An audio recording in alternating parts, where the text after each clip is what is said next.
Hey everybody, and welcome to another session of Vital EV TV with the wonderful Dr. Euan McTurk, battery electrochemist and all-round EV guru.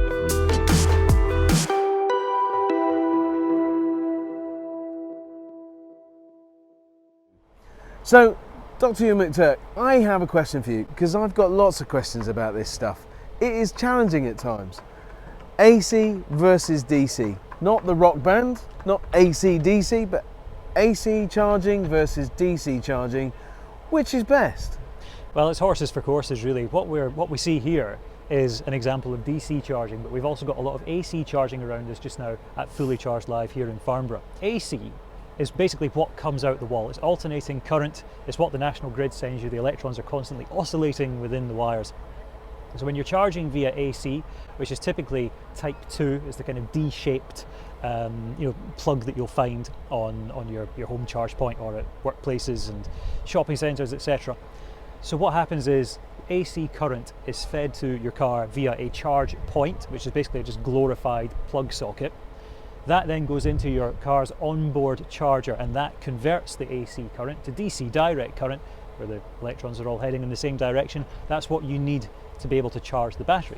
Right. So when you are charging via AC, it's generally slower than DC charging, because the maximum power that you'll get is the lesser of the maximum power of the power outlet, the charge point on the wall, and the maximum power of the onboard charger of the vehicle. Right. So for example, the original Nissan Leaf had a 3.3 kilowatt onboard charger. So even if it connected to a 22 kilowatt AC socket, it would only be able to pull 3.3 kilowatts. That's only adding about 12 miles of range an hour. It's really not much. But the good news is, for DC rapid charging, you're bypassing the onboard charger of the vehicle. Right. So what happens is the charger, like this T-Series here, is taking in AC current, it's converting it to DC, and it's thumping it into the car, bypassing the onboard charger. You quickly get up to tens or even hundreds of kilowatts if your vehicle can support it. Right.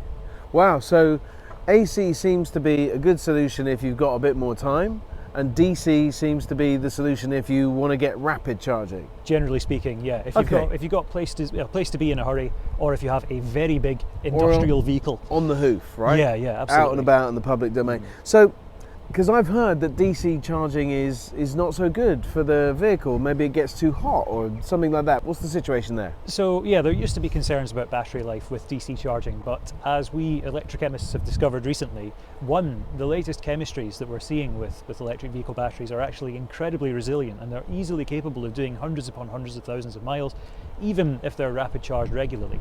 But the other thing as well is that the way that electric vehicles manage their batteries is so much better than what you get in smartphones and in laptops. So what you have is generally a liquid cooled battery pack, a thermal management system. That's these two cars that are on charge here both have liquid cooled battery packs. It's the de facto standard these days. Very few cars don't have that. And that means that it's keeping the batteries at their optimum temperature. Any heat that's being generated by this high power charging, it's wicking away that heat as quickly as it can. But on top of that, what we've actually learned recently is that a higher temperature is beneficial for rapid charging, because as I've just said, it lowers the internal resistance. It means that the lithium ions can move between the electrodes much quicker, and it means that it's ready to absorb as much power as it can, as long as you remove that heat immediately after the charging session. So what we've seen with Tesla is they actually preheat the battery en route to a supercharger if you put one in as a destination in the sat-nav.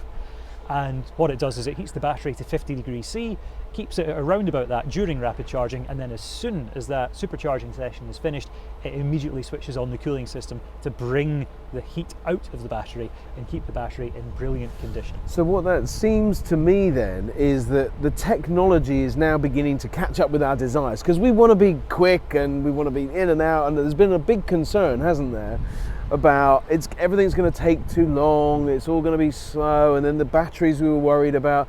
But it sounds like technology is catching up. It's not just technology catching up, it's our understanding of electrochemistry as well. This preconception that we needed to keep the batteries at about 25 degrees C, which was the perfect trade-off between performance and lifespan. When actually, we can let them get a bit hot during charging, but as long as we cool them down immediately afterwards. And as I said, there are some manufacturers like Tesla who are already Do that using really well, that yeah. to their advantage and to your advantage as the end user. So with regard to DC charging, is there a time when it's the only way or by far the best way to be charging vehicles? Sometimes, yeah. I mean, from the point of view of electric cars and vans, if you are out and about on a very long journey, or if there's no destination AC charging where you're going to, then your only option really is DC rapid charging to be able to get a quick charge in minutes rather than hours.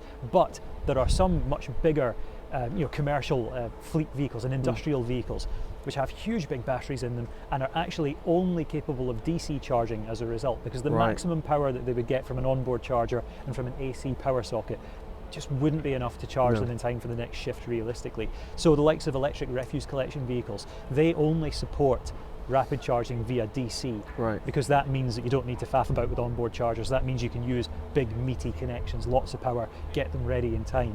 Because what seems like a lot of power to a car isn't actually that much to a vehicle with a much bigger battery, like the refuse collection lorry. That's why this Power T series that's busy in the background charging these two cars, it's actually regularly used by commercial fleets with these large vehicles, these big industrial vehicles, because it's the only way really to charge them, because they only have DC capability.